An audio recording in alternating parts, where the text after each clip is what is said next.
think a lot of action games take themselves really seriously, and it's just sort of save the world. Okay, I'm coming. And we're all meant to be like, oh yeah. Ruby is an anti-hero.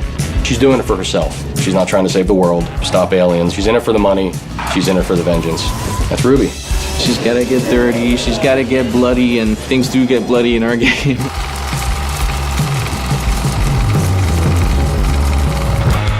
We have this really nice mix of form and function, style and substance.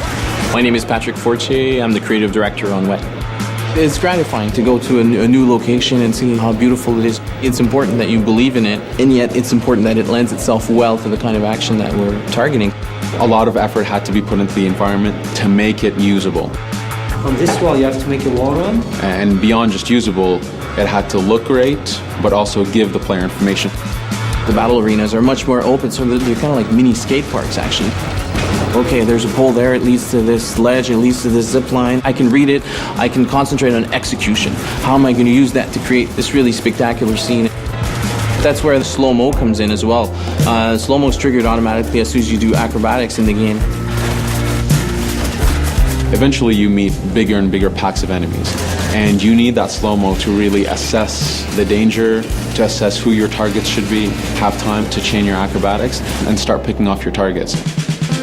During production, we knew that we wanted to have some sort of vehicle sequence in the game, so we came up with this concept that we call car hopping, where Ruby is surfing along the top of a car on a high-speed chase along the highway. And at various points, Ruby needs to jump from car to car or run along the side of a semi, all the while shooting at enemies and cars up ahead of her.